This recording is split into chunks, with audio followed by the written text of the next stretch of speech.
Everyone in New York's underworld knew the name Rocco Moretti. He was a man who didn't just break bones, he broke spirits. But the night he dragged a trembling, clumsy waitress named Stella into his private underground ring, he made the first fatal miscalculation of his life. He thought he was toying with a frightened mouse. He didn't see the calluses on her knuckles, or the way her weight shifted perfectly to her heels. He didn't know that the woman shaking in the oversized apron wasn't afraid of him. She was afraid of what she would do to him if she finally stopped holding back. The predator was about to become the prey. The air inside the Obsidian, Manhattan's most exclusive members-only club, smelled of expensive leather, Cuban tobacco, and fear. It was a specific kind of fear, the kind that vibrated silently beneath the clinking of baccarat crystal glasses and the hum of low conversation. This was the domain of Rocco Moretti, the Capo dei Capi of the East Coast, a man whose net worth was rumored to rival small countries and whose temper was as volatile as a loaded gun. Stella adjusted her thick black-rimmed glasses, keeping her head down as she balanced a heavy tray of hors d'oeuvres. She had been working at the Obsidian for 3 weeks. In that time, she had perfected the art of being invisible. She wore her uniform 2 sizes too big to hide the definition in her shoulders and arms. She walked with a slight, awkward shuffle, masking the natural predatory grace of a woman who had spent 15 years training in the brutal fighting pits of Eastern Europe. Here she was in the Wraith, the ring name she had abandoned 6 months ago after a fight went wrong in Berlin. Here she was just Stella, the clumsy girl, the nobody. More wine, a voice commanded from the VIP booth in the corner. Stella froze. It was the center table, the lion's den. Rocco Moretti sat in the middle of the plush velvet banquette, looking like a dark prince on a throne. He was undeniably handsome, with sharp angular features, eyes the color of cold espresso, and a tailored Tom Ford suit that cost more than Stella's entire existence.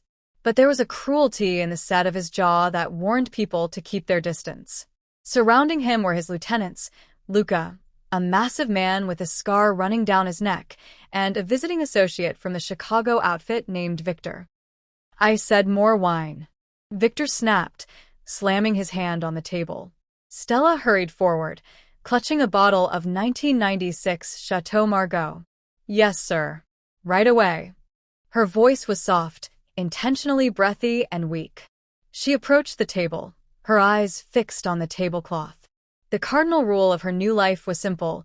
Do not draw attention. As she uncorked the bottle, Victor, clearly intoxicated and looking for entertainment, shot his hand out and grabbed Stella's wrist. Look at this one, Rocco. Victor sneered, pulling Stella off balance.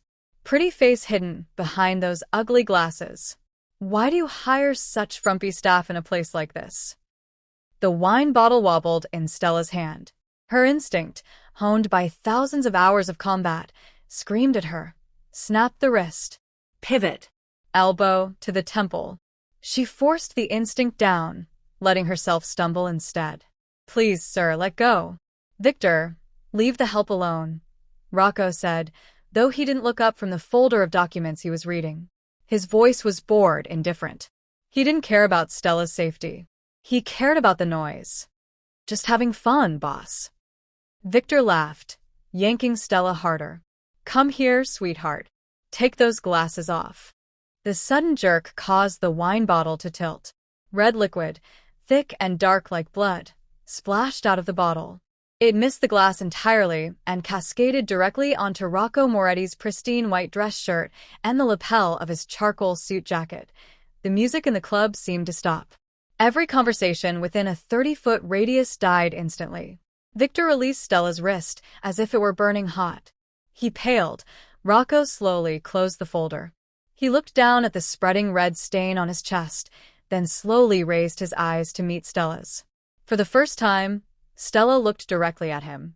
His eyes were terrifying, void of emotion, calculating and cold. Do you know what this suit is made of? Rocco asked softly. His voice was barely a whisper, but it carried across the silent room. I'm so sorry, sir, Stella stammered, dropping into her act. She grabbed a napkin and reached out, but Luca the bodyguard intercepted her hand, squeezing her fingers painfully. "Don't touch him," Luca growled. Rocco stood up. He towered over her, 6'3" of pure intimidation. He took the napkin from her hand, wiped a spot of wine from his chin, and dropped the cloth onto the floor. "Vicuna wool," Rocco said. "It costs $12,000, and the wine you just wasted was another $3,000. "I'll pay for it," Stella said, her voice trembling. "I'll work it off, please." Rocco laughed. It was a dry, humorless sound. "You're a waitress. You make what? $15 an hour plus tips. It would take you 3 years to pay for this laundry bill." He stepped closer, invading her personal space. He smelled of sandalwood and danger. He was studying her, looking for the fear, waiting for her to cry. That's what they always did. They cried, they begged, they offered him favors. But Stella didn't cry. Behind the thick lenses of her glasses, her eyes remained strangely steady. She was breathing rhythmically, in through the nose, out through the mouth, controlling her heart rate. Rocco noticed it. A flicker of confusion passed through his eyes. Most people shook uncontrollably when he loomed over them. She was standing still. Too still. "You have good balance," Rocco murmured, almost to himself.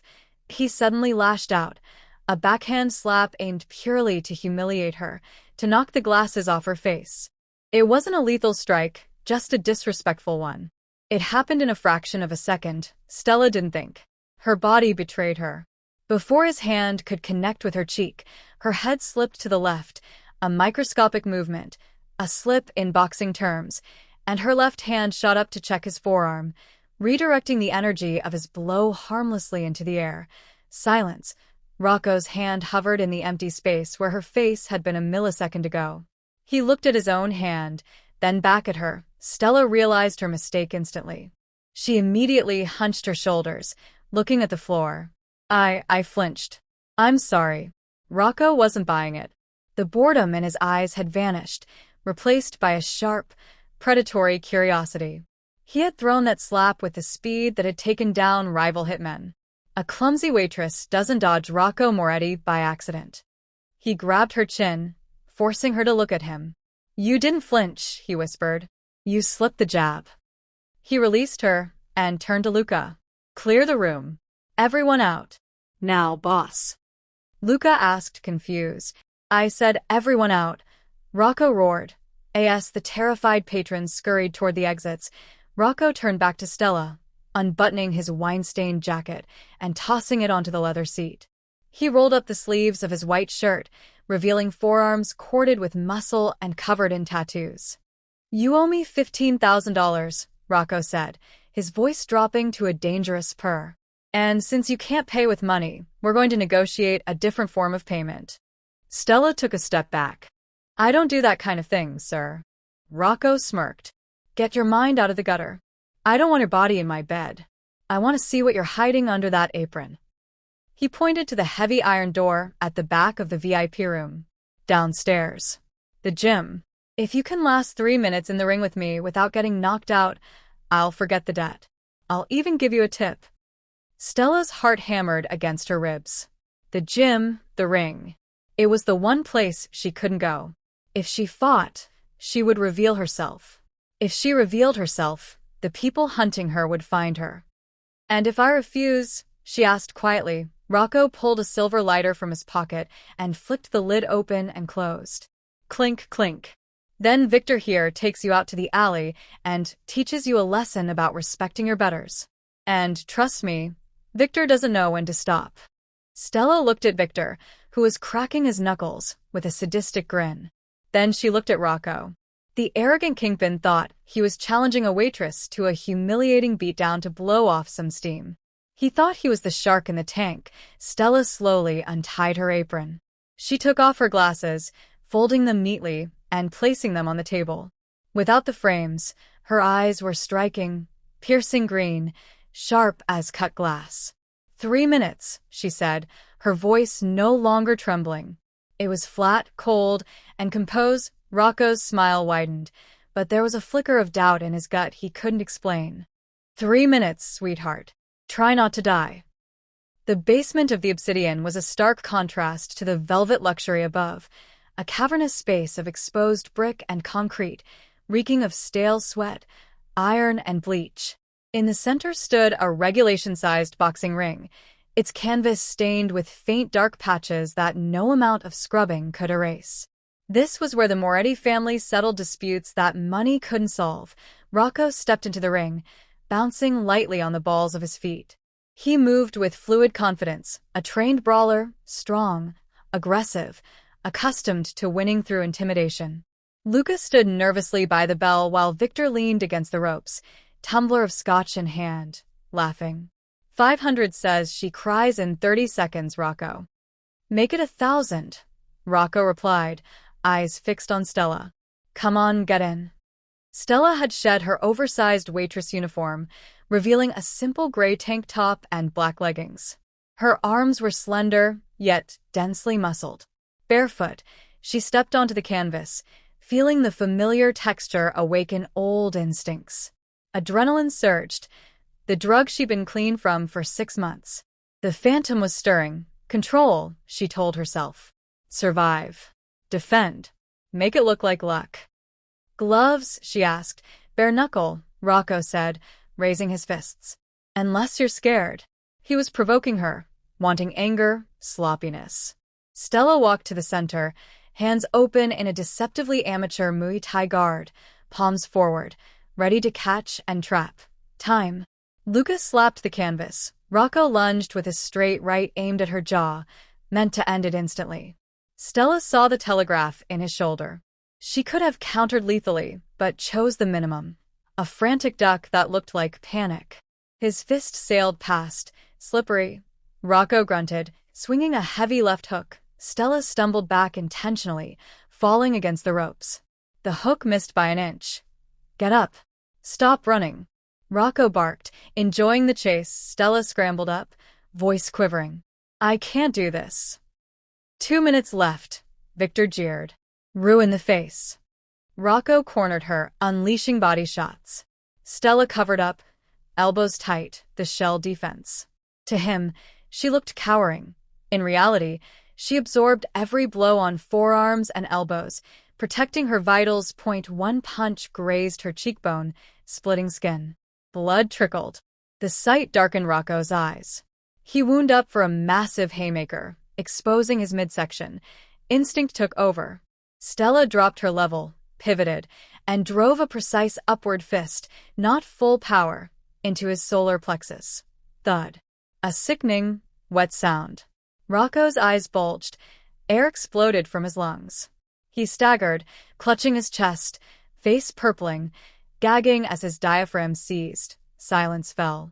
Victor's glass shattered on concrete. Stella stood heaving, realizing she'd broken character. Waitresses don't throw liver shots. Rocco dropped to one knee, wheezing, eyes streaming from oxygen deprivation. Recognition replaced anger. Who are you? I got lucky. You slipped. Bullshit. Rocco forced himself upright, pain ignored. That was a professional liver shovel hook. He approached, intensity terrifying. You're not a waitress. You're a fighter. Self-defense class at the Y, Stella lied. Don't lie to me. His voice echoed off concrete. I know violence. You move like a killer. He grabbed her right hand, traced thick yellow calluses on her knuckles. These aren't from trays. The iron door burst open. Boss problem, the bouncer shouted. The gallows. 3 SUVs. They're here for Victor. Victor paled. Rocco, protect me. They think I skimmed their Jersey shipment. You brought war to my door. Rocco snarled. Gunfire erupted upstairs, semi-automatic pops. They're breaching, Luca yelled, drawing his weapon. Rocco glanced at Stella. Back exit. Go. She hesitated. This wasn't her fight. But footsteps thundered down the stairs. 3 men in tactical gear with suppressed MP5s stormed in. Soldiers, not thugs. Kill everyone, the lead ordered. Luca fired from cover. Rocco dove behind Matt's, pistol out. Stella stood exposed. The lead gunman, Crawl, aimed at her chest. Get down. Rocco screamed. Stella didn't. She charged the gun point 15 feet. Ballistics say lifetime. Stella exploded forward like a sprinter. Crawl adjusted, expecting zigzags. She closed into the dead zone. Her left palm slapped the MP5 barrel upward. Rounds sprayed ceiling. Her right elbow crushed Crawl's throat. Cartilage popped. He dropped, choking. She caught the falling weapon, spun, used Crawl's body as shield. Bullets thudded into his vest. Stella knelt, fired twice. Crack, crack. One headshot dropped the second gunman. The third scrambled behind the ring. Aiming at Luca, Stella vaulted the ropes, momentum carrying her into a flying scissor kick that knocked him unconscious instantly. Silence returned. Heavy, cord-eye thick. Victor sobbed in the corner. They're dead. Stella stood amid carnage, adrenaline fading, mask shattered. Rocco lowered his pistol, stepping over bodies, eyes only on her. You cleared 3 spec ops in 14 seconds. Stella picked up her glasses, put them on, futile.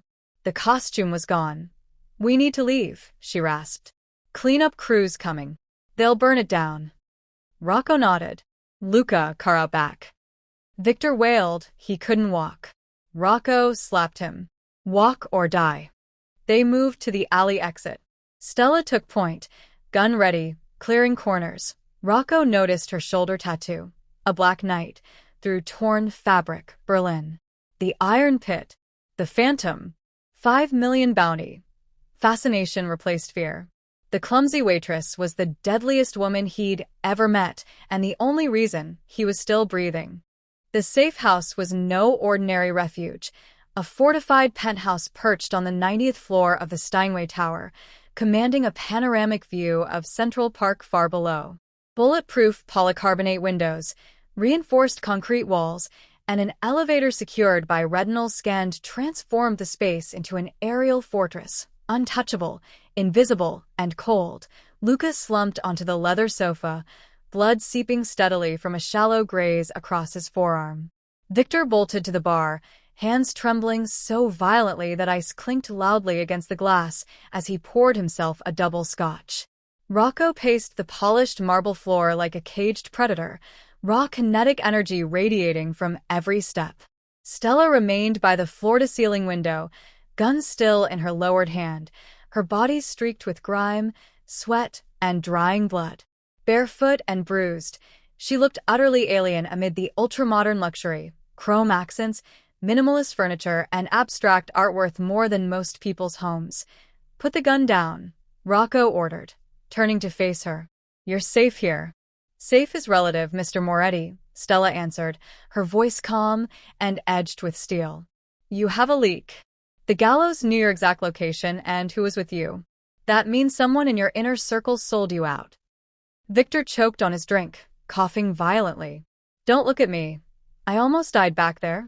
I'm not looking at you, Stella said coolly. You're far too incompetent to orchestrate something this precise. You were bait, not the architect.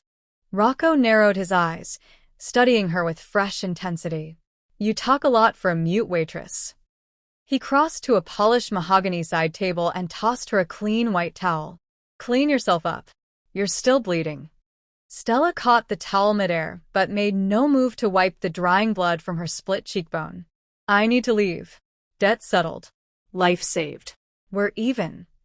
Rocco barked a harsh, humorless laugh that echoed off the high ceilings. You think you can just walk out? You killed 3 men in my basement. The police will be crawling all over the obsidian by now. Your face is already on every security camera in the building. I looped the security feed before I ever stepped into the VIP room, Stella replied evenly. Old habit. They have nothing usable. Rocco stopped pacing. For the first time since the fight, genuine surprise flickered across his features. Who are you? I'm nobody. Liar. He closed the distance between them in 3 long strides, stopping inches away, using his height to loom. Stella didn't flinch. She met his gaze with the same terrifying green intensity that had unnerved him in the ring. I saw the tattoo, he whispered. The black knight on your right shoulder blade. Stella's eyes widened fractionally, the first visible crack in her carefully constructed armor. Berlin, Rocco continued, watching every micro-expression. 2 years ago. The Iron Pit. You fought a man named Dragos, 300 pounds of steroid-pumped muscle. You snapped his femur clean in the second round. Her jaw tightened. She offered no denial. They called you the Phantom, he said, savoring the name like a secret. Rumors said ex-special forces. Maybe rogue intelligence. You vanished after refusing to throw a fight for the local syndicate. They put a $5 million bounty on your head.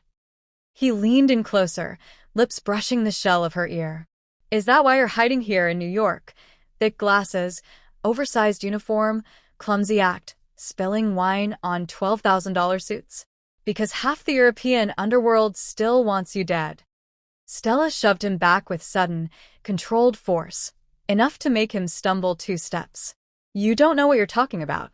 I know exactly what I'm talking about, Rocco countered, regaining balance without losing his composure.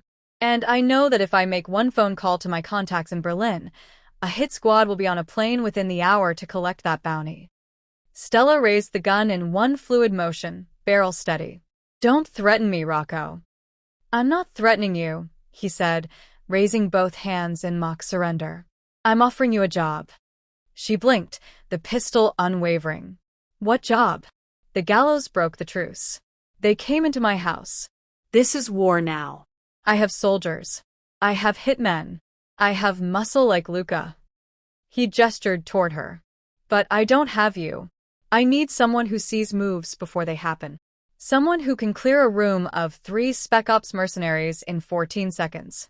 I need a bodyguard who isn't afraid to die, because clearly you have nothing left to lose. I'm not a bodyguard, Stella spat. And I don't work for criminals. You're a criminal now, Rocco pointed out calmly.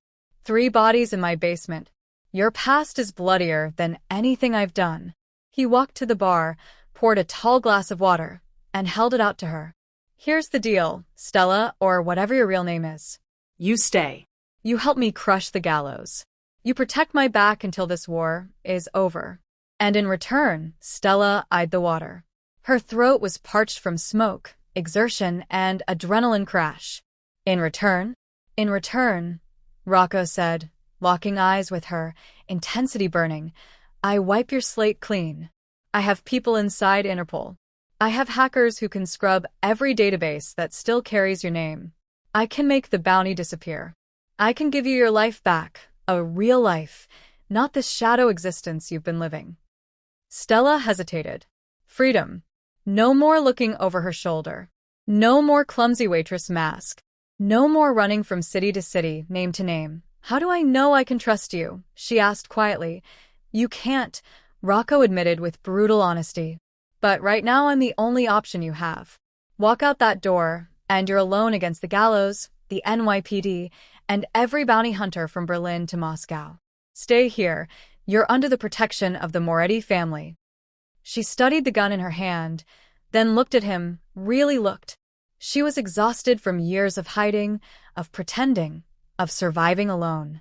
And strangely, despite his arrogance, despite the cruelty he'd shown in the club, something about Rocco Moretti pulled at her.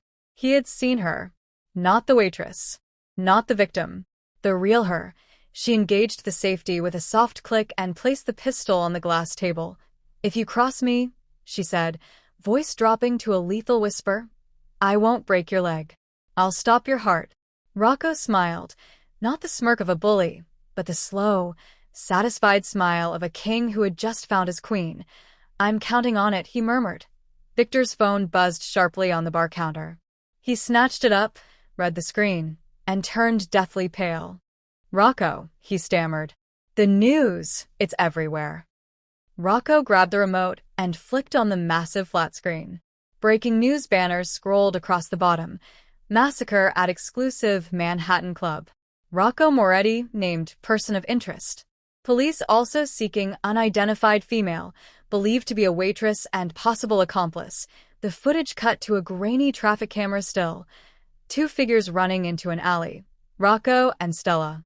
Her face was visible, even through the blur. They have your face, Rocco said grimly. The hunt is officially on. Stella stared at her own image frozen on the screen. Anonymity shattered. The ghost had become public. "We move," she said, mind already shifting into tactical mode. "This place is too high-profile.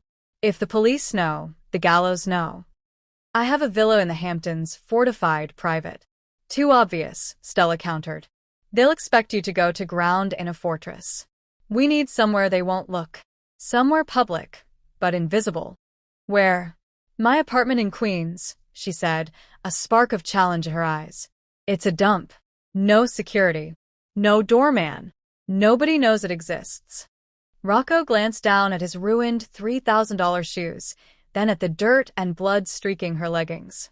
The king of New York hiding in a tenement walk-up. It was absurd. It was insulting. It was perfect. "Fine," he said, a wry edge to his voice. "Take me to your castle, princess."